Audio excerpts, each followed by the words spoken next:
I found the missing money. The missing money that was supposed to go to Giant Size X-Men #1, CGC 99, and Detective 27.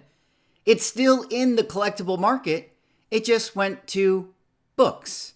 Still comic books, but just different kinds of comic books. Ladies and gentlemen, welcome back to another video with Swagglehauss. And in this one, we got to do a little bit of a market report, something a little bit different for your Sunday afternoon. We have ridiculous numbers to talk about, specifically that of $3,757,308. The new world record for a Kickstarter comic book. That is right. G.I. Joe, A Real American Hero Compendium set finished its Kickstarter just a few days ago and set the record. So in this video, we got to do a recap. What is going on with the G.I. Joe property? How is it that a 40-year-old comic book series is still setting records in the current comic book market? And also talk about books. Books that have everything to do with current pop culture that are also setting ridiculous record-breaking figures. But of course, before I get into the video, if you guys could like, comment, subscribe, I appreciate it. Helps support the channel doing those things. But let us get into this video here today. There you guys see it. G.I. Joe, A Real American Hero Compendium set. Now, this is the massive sort of omnibuses, a Kickstarter that was put on by Skybound Entertainment in collaboration with Hasbro, and put together the original G.I. Joe comic book run. The one that came out in the 80s, you know, that was done by Marvel. Well, I guess in combination with Larry Hama, they were actually able to put together this Kickstarter, and it's pretty cool. They put together the entire series. From right here, you guys can see G.I. Joe 1 through 50 is in Compendium #1. And then you have G.I. Joe 51 through 78. You have the yearbook. You have the G.I. Joe special missions. You guys remember all these sweet nostalgic comic books right here. Then you have Compendium 3. You have G.I. Joe 79 through 115. More of the special missions. And then 116 through 155. You also have G.I. Joe and the Transformers 1 through 4. G.I. Joe Order of Battle 1 through 4. And G.I. Joe Special #1. Of course, this one right here, you guys know this, G.I. Joe, the last issue. This one is particularly hard for a lot of comic book collectors to get. And I just thought I would do a video kind of covering this story. I mean, it's pretty cool to see, you know, all these sort of classic G.I. Joe imagery. They did something cool right here. They did the G.I. Joe trading cards as a piece of the Kickstarter, which is always really fun. I also did some trading cards for my own Kickstarter. As you guys can see a little preview right there, which is pretty cool if you're somebody who backed my campaign. I very much appreciate it. But yeah, I did not raise $3.7 million for mine. But you can see that there is a lot of, you know, G.I. Joe fans out there still. There's a lot of conversation in comic books right now, whether it be, you know, on the secondary market or the current comic book publishing. Do people even read comic books anymore? Do people even collect this stuff? Well, you can see, I mean, there is definitely an audience out there. There are people that are definitely willing to spend money on these products. And I think it's kind of interesting because I don't have the analytics in front of me. There's no way for me to really know. But being that this is a 1982 property, you know, an older comic book series, I have to imagine that the majority of people that back this campaign are of the Gen X or older millennial variety, right? And it just sort of makes me kind of wonder, you know, I go over to headlines like this, you know, does Marvel have a Gen Z problem? Just 19% of the Marvel's audience was 18 to 24.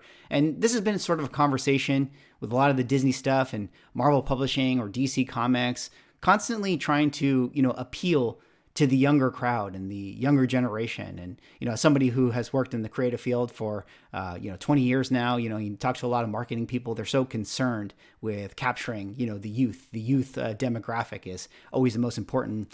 And I don't know, I just kind of feel like we live in a different age where you can just sell to the older audience. You know, everybody's on the internet now. Gen X and older millennials, they're all nerds. They grew up with all this pop cultural stuff. They still buy all this stuff. I mean, I kind of just feel like in the age of pop culture we live in, you can still just sell to older audiences. They're willing to spend that money. In fact, they have way more money than Gen Z anyway. So why would you even want to appeal to Gen Z? And so I just think that that's kind of interesting. You know, when we think about current comic book publishing and some of the pain points that it has, you know, it feels like just stick to the old characters. Just bring back the old creators. Just do the old stories, you know, just milk whatever audience there is for comic books, you know, for the next 10 to 20 years, as much as you can. But I'll stop yelling at the cloud. I mean, it's not like whatever I say actually matters. Anyways, it's been a while since I looked at G.I. Joe, A Real American Hero #1. Of course, the first issue of the G.I. Joe series from 1982. Let's take a look at some of the values here. 6,973 universal copies, 7,800 total graded. I already have the 9.8s pulled up. You can see 14%. So a fairly tough 9.8 rate. Not the hardest, but not the easiest either. As we all know, the journey, this book going all the way up to $2,000 in 2021, has definitely come back down to earth. But hovering steadily around the $800 price point. Last sale was actually $970. So just under $1,000 at the 9.8 range, but still elevated above what it was going for in 2020. That seems to be, a pretty typical trend for a lot of the books that we're seeing. And I don't know, there's a lot of excitement still with Transformers and G.I. Joe and a lot of the Hasbro properties. I don't know if we're going to be able to sort of capture the same level of, a cinematic universe, even though it seems like that's what they're trying to set up. But there's a lot of people out there that would definitely want to see G.I. Joe do very well. Now, I thought this was interesting. CGC 9.9s. There's actually 3 of this book on the census for a 9.9. Look at that, 9.9 mint on this one right here. I mean, hard to tell from the scans. Looks like it's a little bit misprinted up there, but that's okay. I'm sure it's a beautiful book in an old label. So this one was given a long time ago. And look at this. Somebody actually auctioned this in 2017 on eBay, of all places. This is where the 9.9 went up for sale. It went for $2,100. I feel like this would definitely sell for a lot more today. I mean, gotta be going into the 5-figure range at this point. But very interesting, the world record for a Kickstarter comic book. I guess I could expand that out to a comic book that was crowdfunded, period. $3.7 million for this Compendium set. I wonder if 3.7 million is a ridiculous number, like even for all the trades that would be created by Marvel and DC. Like, does anyone have those figures? Like, if you were going to take Amazing Spider-Man, the series, and Marvel was going to release, the omnibus of that, it probably generates a lot more than this because you have retailer stores buying it, 10,300 backers. I mean, I'm sure that there's more than 10,000 copies of omnibus that would be made and sent out to retail stores. But with regards to Kickstarter, we're talking about end users here, so 10,000 people actually want to buy the product, which, in the comic book world, it's always hard to find out how many people are actually buying it off the shelves. Those are the numbers we never really know, because anytime you hear about, sales figures for comic books or trade paperbacks and stuff like that, it's really talking about, the diamond distribution sales and how many the retail stores are buying. We don't actually know how many customers are buying it. But either way, 3.7 million, the world record, and a very big number going to G.I. Joe of all places, and not to Detective 27 and Giant Size X-Men #1. Now, last little thing before we wrap up the video, a little bit of a hodgepodge here. I kind of wanted to just talk about this. This is one of those topics where I didn't feel like it was full video worthy. I don't think that there would actually be people who would be interested in this type of content, but I thought that this was fun. I kind of wanted to talk about it. Heritage Auction had a recent book sale, historical books, and we're in the comic book world. We like pop culture. There's pop cultural books right here. Look at this. First edition of The Hobbit by J.R. Tolkien from 1937. Look at that thing right there, selling for $300,000. This particular copy actually comes with the dust sleeve, which is kind of a big thing within book collecting. It doesn't have the dust jacket, so that's always kind of cool to see. Guys can see right there, first appearance of the Shire. Look at that panel. Look at that artwork.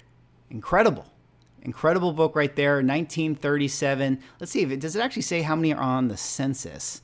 Is there even really a census that's as robust as what we have in comic books? It doesn't look like I'm seeing anything specific right there for census. But let me know if you guys happen to know, the census for this type of book. You got the Great Gatsby right here, the F. Scott Fitzgerald book, 1925, $425,000. You have the premier book of the auction, Mary Shelley's Frankenstein. Look at that thing.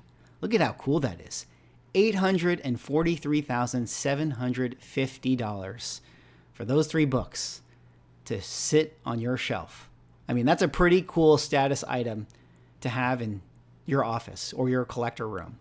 1818 right there, the print date for this thing. First edition of Frankenstein. Very, very cool. And there's some really cool, designer old books right here. You got Return of the King, another Lord of the Rings pop cultural thing, $75,000 first edition for this book series right here, coming out in 1954. And you got some older books. You got this thing right here. Look at this. $1650 right there for this Silix Skintalens. Another comic book artwork right there. You got the first appearance of God's hand coming through the clouds. $1650. Holding a, what is that, a spear? Is that like a bleeding rocky heart? I don't know. I'm showing you guys my lack of knowledge for books right here, but pretty cool to see that. Maybe in the future we can have more book content, or if there's any book collectors out there that watch the channel that want to, kind of branch out, we can start to talk about, where all the money is going, which apparently is not to gray old comic books, but to compendiums for G.I. Joe and to, J.R. Tolkien first editions. Anyways, that's all right for this video. Hope you guys are having a wonderful weekend. Happy Sunday. $3.7 million. Did you end up backing this G.I. Joe project? Are you somebody out there who's a G.I. Joe collector? What do you guys think about the G.I. Joe market right now? A lot of exciting stuff going on with the current Daniel Warren Johnson Transformers and the crossovers to G.I. Joe and all of that stuff. What do you guys think about this? Anyways, thanks so much for watching. Like, comment, subscribe. See you on the next video.